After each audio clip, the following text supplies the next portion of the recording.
You write in the book about your experience in Iran, and I sort of wondered what your perspective on the current situation is, and how we, or I say we, America and the West and the industry of economic hitmen sort of sowed the seeds for what we're seeing today. Yeah, yes, I spent a lot of time in Iran back in the 70s. I had an office in Tehran, and I essentially was kind of working for the Shah. I was working for for the U.S., but the U.S. and the Shah were very, very closely tied. And I think that the tragedy of Iran is that it had this very good president, democratically elected president, Mohammad Mossadegh, and he was very popular. Uh, all over the Middle East. I think if he had stayed in power and done what he promised to do, uh, things in the Middle East would have changed because I think he would have been an example, a model. Who knows? But that's my presumption.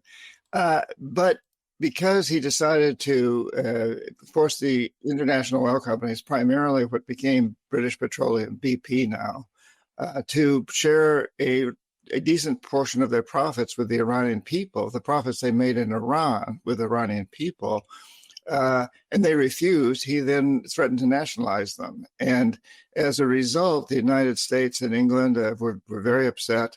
It was the Eisenhower administration, and his Secretary of State and head of the CIA were two brothers, John Foster Dulles and Alan Dulles, who you may know about. These are extremely strong anti-communist radicals, really. And so they were determined to get rid of Mossadegh.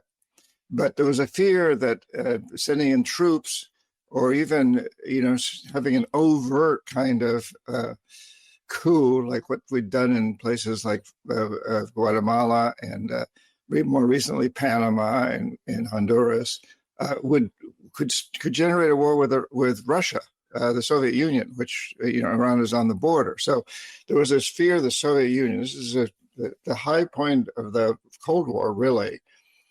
So the decision was made to instead send in a CIA agent. And his name was Kermit Roosevelt. He was Teddy Roosevelt's grandson. And he went over with literally with suitcases filled with money, with dollars. And he had a few assistants that also had suitcases filled with money. And they managed to bribe and coerce policemen, military officials, and people out on the street to rebel, to act like Mossadegh was really unpopular. At the same time, they launched a huge propaganda campaign, both in Iran and in the United States and in Europe, stating that Mossadegh was a Soviet agent, which he was not at all. He was not favorable to the Soviet Union, but this was the propaganda campaign. This is standard CIA stuff, And so fairly quickly, Mossadegh was overthrown, placed under house arrest, and the Shah was brought in by the CIA to run the country. Now, this caused a tremendous amount of resentment. It did two things. It did a lot of things, but two of the main things it did was it caused tremendous resentment in Iran. It stayed in there the whole time that the Shah was president, from about 53, 54, 1954 to 1978, really, the end of 78, the beginning of 79, when I was rushed out of there at the last minute in 78. And so all that time while the Shah was in charge, there was a strong undercurrent of resentment and anger, not just at the Shah, but at the United States, which helped to support the mullahs coming in.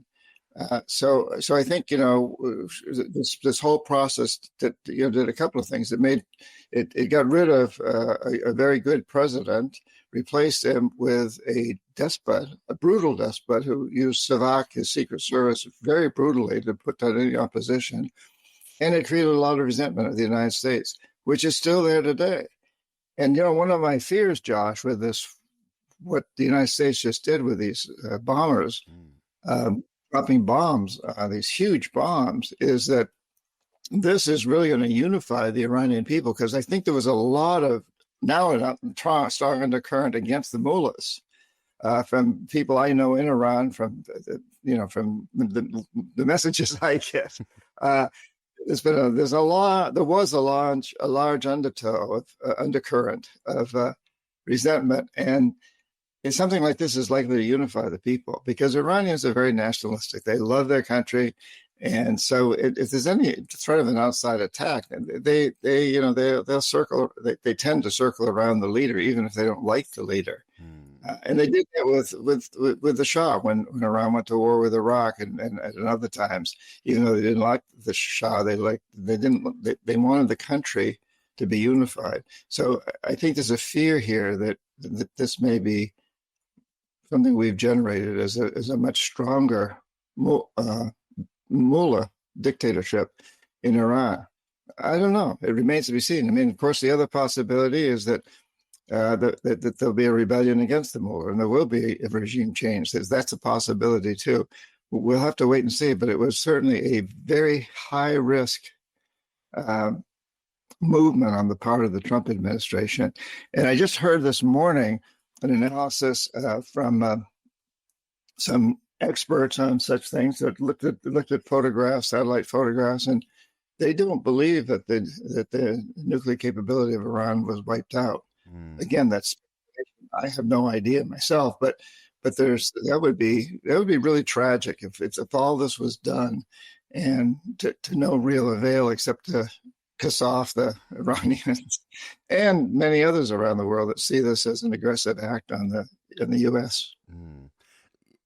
Whenever I was rereading the book, I that something really popped out at me, that you were in Iran and you were talking to a lot of people about the popularity of the regime pre 1979 revolution, and kind of remarked that at the time you hadn't really noticed that there was this undercurrent of resentment.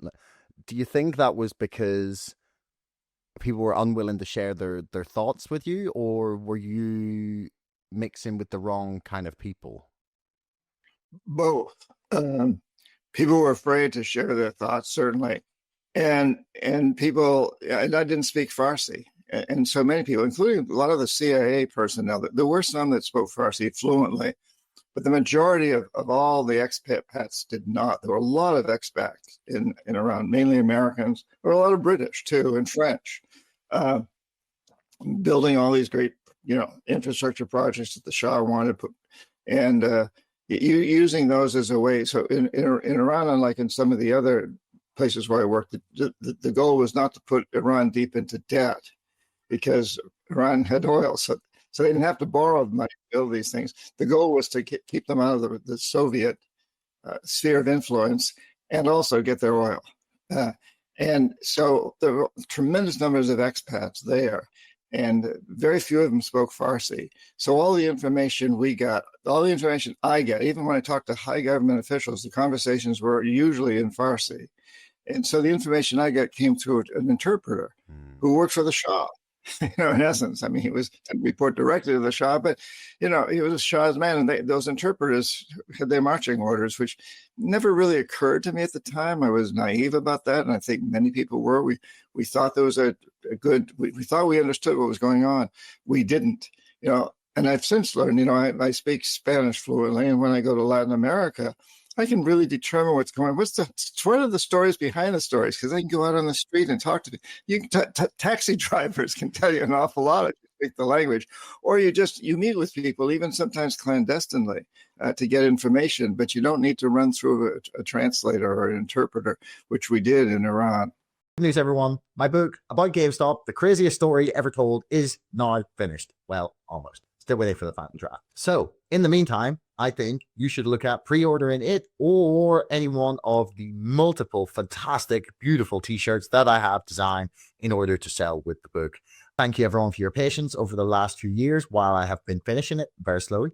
And I am really, really excited for people to read it. Link is in the description below. Enjoy the podcast.